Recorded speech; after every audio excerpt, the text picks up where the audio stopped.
Avant que vous ne fermiez les yeux pour prier ce matin, écoutez ceci. Dieu voit déjà le chemin que vous allez emprunter aujourd'hui. Avant même que votre peur ne prononce son premier mot, le Seigneur connaissait vos nuits sans sommeil, vos soupirs serrés, la pression qui pèse sur votre poitrine comme une pierre tiède. Vous pouvez sentir la lumière du matin effleurer votre visage, entendre le souffle léger d'une fenêtre entr'ouverte, toucher la couverture qui serre encore le froid de l'angoisse, tout cela est connu du Père. Rien n'est caché à celui qui vous a façonné. Il connaît le goût salé de vos larmes, l'odeur du café que vous n'avez pas bu, le son de votre propre silence. Rendition n'est pas défaite, elle est libération. Rendition n'est pas lâcher prise sans espoir, elle est poser votre fardeau dans les mains du berger. Comme le psalmiste nous invite, Psaume 139, versets 23 et 24 nous disent « Seigneur, sonde-moi et connais mon cœur, éprouve-moi et connais mes pensées. Voyez si je suis sur une mauvaise voie. Conduis-moi dans la voie éternelle. » Restez ici quelques instants et laissez ces mots pénétrer votre cœur. Cherchez d'abord le royaume, comme dit Matthieu 6, verset 33, et vos besoins seront ajoutés. Je vous invite à respirer profondément, à déposer une main sur votre poitrine et à dire en silence « Père, explore-moi et guide-moi dans ta volonté ». Vous n'êtes pas seul dans cette attente. Vous sentez peut-être le poids du doute qui arrive comme un brouillard, la voix intérieure qui répète « Pourquoi maintenant? Pourquoi moi ?» Peut-être que votre travail vous écrase, peut-être qu'une relation est fragile, peut-être que la maladie vous a rendu faible, peut-être que l'avenir semble vide. J'entends les histoires de Marie qui gémit dans la prière au réveil, de Paul qui porte la responsabilité d'une famille fatiguée, d'Élodie qui cache ses factures dans un tiroir, d'Antoine qui serre la laisse de sa colère, de sœur Claire qui a perdu un ami. Ces visages me regardent, et je vois aussi pasteur Marc qui prie en secret, frère Jean qui écrase ses mains contre la Bible, tante Hélène qui allume de l'encens, et grand frère Louis qui marche dans le jardin pour réfléchir. Chaque nom évoque un geste, une odeur, une texture, la soie d'un manteau, le bois rugueux d'une porte, le goût amer d'une décision difficile. Vous n'avez pas à porter cela seul. Dieu connaît, Dieu sent, Dieu agit. Rendre sa volonté au Seigneur est un acte pratique autant que spirituel. Que veut dire concrètement se rendre ce matin? Cela peut être 3 actions simples et faisables. D'abord, confessez à voix haute ce qui vous pèse, nommer la peur et la remettre au Seigneur.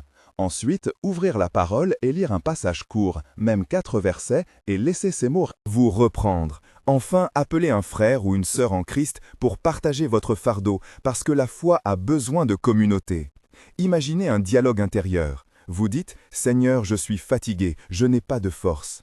Entendez-vous une réponse qui dit « Mon enfant, repose-toi, je suis avec toi ». Vous dites « Seigneur, que dois-je faire maintenant ?» La voix répond « Cherche ma face, remets tes plans à moi ». Vous dites « Seigneur, j'ai peur d'être blessé encore ». La voix répond « Je suis le consolateur, mon esprit te tiendra ».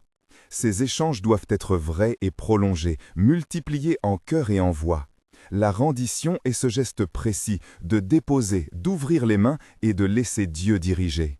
Les épreuves ont une théologie pratique et une finalité que la Bible explique.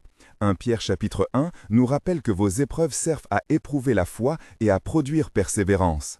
Jacques 1 nous invite à demander la sagesse et Romains 5 nous montre que la souffrance produit l'espérance.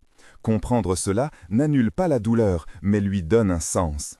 Pensez à une fournaise qui purifie l'or. Vous sentez la chaleur, vous voyez la vapeur, vous touchez une réalité qui brûle, et pourtant le résultat est une valeur plus pure. Le Seigneur, parfois, permet des saisons qui polissent notre foi. Parfois, il ouvre des portes, parfois, il guérit d'un coup. Dieu n'est pas le responsable de notre douleur, comme s'il voulait nous blesser, mais il est le Maître qui permet et qui transforme. En joignant la parole et l'expérience, nous découvrons que la grâce est suffisante et que le sang de Jésus couvre nos fautes. Nous n'avons pas à comprendre tout de suite pour faire confiance. Maintenant, voici 3 orientations pratiques à appliquer aujourd'hui. 1. Ouvrez votre bouche pour la confession et la gratitude. Parlez à Dieu en phrases simples. 2. Faites un acte concret de service vers quelqu'un de votre communauté. Envoyez un message à Marie ou appelez Paul. Servez pour enlever votre regard de vous et le poser sur le prochain. 3. Écrivez 5 vérités bibliques sur une feuille et relisez-les quand la peur revient. Ces étapes se font les unes après les autres. Elles sont petites mais puissantes.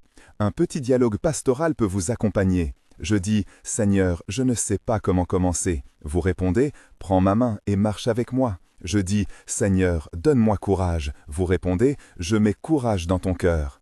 Répétez ces échanges jusqu'à ce que vos mains tremblent moins. Si cette parole a touché votre cœur, je veux vous inviter à participer maintenant. Écrivez un seul mot dans les commentaires qui décrit ce que vous ressentez maintenant, par exemple fatigue ou espérance ou peur. Commencez votre commentaire par « J'ai besoin de prière pour » et dites juste une phrase courte. Votre mot peut consoler quelqu'un d'autre, il Permettra à notre communauté de prier pour vous. Je lis souvent les commentaires et avec Marie, Paul, Élodie, Antoine et frère Jean, nous prions pour ceux qui demandent. Votre mot compte. Maintenant, revenons au cœur de la prière guidée. Père Céleste, nous venons devant toi maintenant. Nous posons nos mains sur ce qui nous pèse. Nous offrons nos peurs et nos désirs. Je commence et vous pouvez répondre. Père, je te livre mon inquiétude pour le travail. Je te livre ma relation brisée. Je te livre ma santé vacillante. Seigneur répond, je suis près de toi.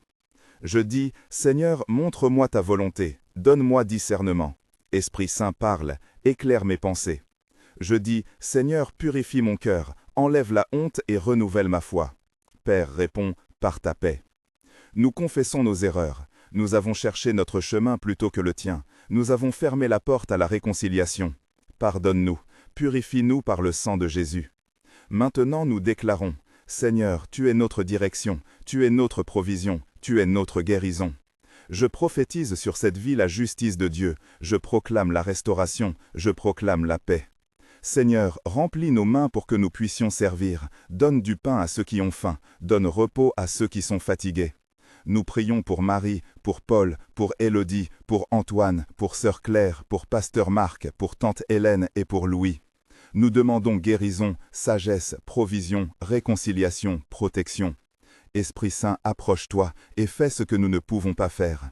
Père, si quelque blocage spirituel existe, nous nous soumettons. Nous résistons à la peur et nous nous humilions devant toi comme Jacques IV nous enseigne et nous demandons que tu nous élèves. Nous recevons la grâce de nous lever et d'avancer dans ta volonté. Amen. Recevez maintenant cette bénédiction. Que le Seigneur vous bénisse et vous garde, que son visage brille sur vous et vous accorde sa paix. Que le Père vous guide dans chaque décision, que Jésus vous restaure et que l'Esprit Saint vous remplisse de sagesse et de force. Si cette prière vous a touché, écrivez « Amen » dans les commentaires et partagez votre demande de prière. Écrivez simplement « J'ai besoin de prière » poursuivi d'une phrase. Abonnez-vous si vous voulez recevoir d'autres prières du matin et rejoignez cette famille de foi. Souvenez-vous, Dieu vous explore pour vous conduire, il vous guide pour votre bien. Allez en paix et en grâce, au nom de Jésus. Amen.